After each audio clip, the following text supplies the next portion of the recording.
So, eto mga sangkay, mayroon po tayong update ngayon patungkol po dito kay Atong Ang. Alam ko, yung iba mga sangkay, inaakala na natulog na po yung kaso tungkol po dito. Pero hindi, mga sangkay, eto na nga po. Mukhang may panganib na po ngayon kay Atong Ang.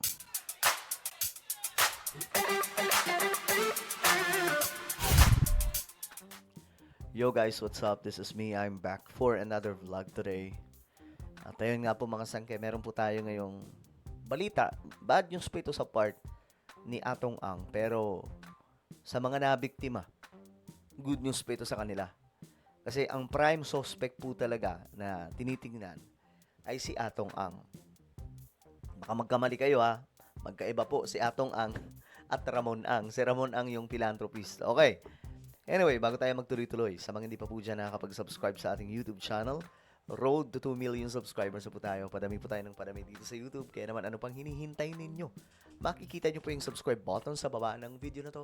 I-click nyo lamang po yung subscribe, i-click ang bell, at i-click nyo po yung all. Sa mga nanonood po sa Facebook, i-follow nyo po yung ating Facebook page. Okay, eto na nga. Ramon, hindi pala si Ramon. sorry. Atong Ang dadamputin na. Ito yung balita mga sangkay tungkol dyan. Ayan. Ayon po sa DILG, arrest warrant para kay Atong Ang ilalabas na. Alam nyo guys, hindi ba kayo napapaisip mga sangkay kung bakit mahabang panahon natulog, no? Mahabang panahon na natulog ito. Itong kaso. 'Di ba, panahon po ito ni PRRD mga sangkay. Nangyari itong pagkawala ng mga sabungero. Di nyo ba naisip? Kahit isang beses lang, kahit kayo mga kaibigan natin, mga DDS dyan, mga kapwa natin, Pilipinong DDS. Ni minsan ba hindi nyo naisip kung bakit hindi po ito gumalaw nung panahon ni PRRD? I mean, hindi po, wala pong pinanagot, wala pong investigation na malaliman. Hindi po tulad ngayon. Hindi nyo ba naisip yan mga sangkay? Ako kasi, to be honest, pumasok talaga yan sa isip ko. Bakit tila baga tulog ang kasong ito during the time of PRRD? 'Di ba? Ang pinag-uusapan dito mga sangkay, napakaraming sabungerong nawawala. Marami. Until now, missing sila. May mga nagsasabi na sila na po ay pinatumba na lahat. At ang nagpatumba daw po ay itong si Atong Ang, di umano. Mga sangkay. At ngayon, ilalabas na po ang arrest warrant. Dadamputin na. Bakit kaya, no? Hindi nyo ba naisip kahit isang beses lang na sumagi sa inyong isipan? Okay. Pakinggan po muna natin ang balitang to. Asahan daw ang pag-aresto kay bilyonaryo gaming boss Charlie Atong Ang sa mga susunod na araw. Okay, sa mga susunod na araw. Hindi na po sa mga susunod na linggo. So, ito na yun. Kasi, may iba na nagdududa, mga sangkay, mga kapwa din po natin mga kababayan, kung mapapanagot. Siyempre, bilyonaryo eh. Bilyonaryo. Alam niyo naman mga sangkay, kapag bilyonaryo, kapag nasa tuktok ka, ang hirap po papanagutin ng kasalanan, di ba? Pero ayon nga po sa report, marami daw po talagang ebidensya ngayon laban po dito kay Atong Ang. At ayon nga po sa Pangulo, gusto niya na plansado lahat. Yung ebidensya nandyan, lahat ng punong-puno ng ebidensya para hindi na daw po makakalabas. Sa The Spokes ng Billionaire News Channel, sinabi ni DILG Secretary John Vic Remulla na ilalabas na ang arrest warrant laban kay Ang. Kamakailan lang ay nakitaan ng DOJ ng prima facie evidence para kasuhan si Ang ng kidnapping with homicide at serious illegal detention. Siyang itinuturong mastermind sa missing sabungeros case. Grabe, no? Ngayon nyo sabihin na, di ba, marami mga nagsasabi na weak leader. Si BBM, sabi pa nga ni Panelo, di ako naniniwala na weak leader si PBBM. Genius nga, matalino si BBM. May political will. Kita niyo mga sangkay, napadampot si PRRD, di ba? Pinabayaan niyang hablutin ng mga otoridad natin. Tapos si Pastor Kibuloy. Tapos sino pa mga sangkay? Ito ngayong skandalo ng flood control. Ang dami po mga district engineers, mga contractors, at ang dami pa pong mga senador, kongresista na makukulong. So, iba to mga sangkay. Pamihira. This is the first time na nakakita ko ng presidente na ganun po katapang. Kasi wala pong presidenteng gumagawa noon. Pamihira. It's gonna be a busy 10 days Wow. before Christmas. One, we're anticipating an atong ang arrest. Ayan na.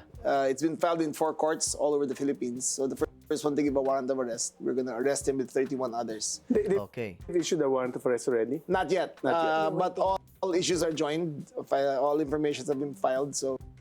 And you expect tapos it na. before end of the year also? I think in the next 3 days, we're Oh my goodness. So the next 3 days, magbilang na lamang po tayo ngayon ng ilang araw. Ayan po, ulitin natin. Kasi tinanong kung before Christmas, ilang araw na lang ba? all informations have been filed. So. And you expect tapos it na. before end of the year also? Ini-expect ba natin yan na mangyayari before the end, bago matapos ang taong ito? I think in the next 3 days. Siguro daw, mga sa susunod na 3 araw. So kung legit po ito, pagbilang na po tayo. Anong araw ngayon? 'Di ba? Thursday, Friday, Saturday, Sunday. Sunday, aarestuhin si Atong Ang. Oh my goodness. So we're gonna get one warrant. So we're about. Wait, you're already forewarning. Anong baka tumakbo yan? I think he knows. I don't think it's a big secret. He has all these Oh, it lawyers, has di been ba? Okay, so ayun mga sangkay ang malaking pasabog. At least ngayon, ang bihira.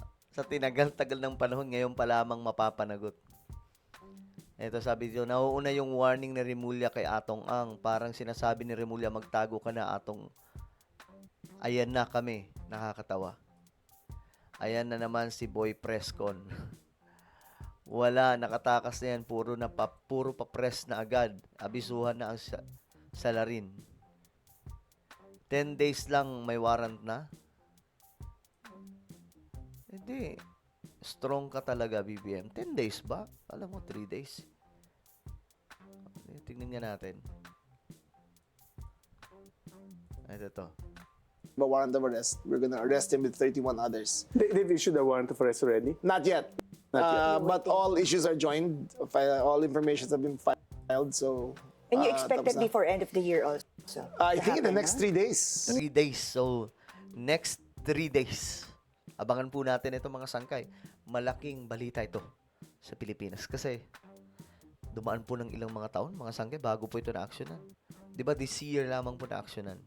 Sa totoo lang, yun yung biggest question ko, mga sangkay. One of the biggest question ko, why, nung panahon ni PRRD, ako ay supporter din po ni PRRD, mga sangkay. Kaya nakita niyo naman sa mga vlog, 'di ba? Pero ayun na nga, si PBBM ang presidente ngayon. We have to support kung sino po yung nakaupo, mga sangkay. Pero ayun na nga po, yung tanong ko dito, bakit hindi po pinaimbestigahan po ito ng malalim nung panahon ni PRRD? 'Di ba? Hindi ba pumasok sa inyong isipan yan, mga sangkay? Bakit walang action? Buti sana, mga sangkay, kung kahit isang tao nga lang na nawala, 'di ba? 'Di ba ngayon may nawawalang yung ano, 'di ba? Ikakasal na dapat na babae. Isa lang 'yun, pero grabe yung tutok, mga sangkay, inaksyonan. Pero itong sandamakmak na mga kapwa natin Pilipino na nawawala nung panahon ni Tatay Digong, bakit po walang aksyon? Ito ano muna natin, isantabi muna natin yung political color na meron po tayo. Isipin yung mabuti, bakit walang aksyon ito noon? Bakit walang aksyon? Pinabayaan lamang yung mga sabungero? Ay, nako. Well, ano po ang inyong opinion? Comment down below.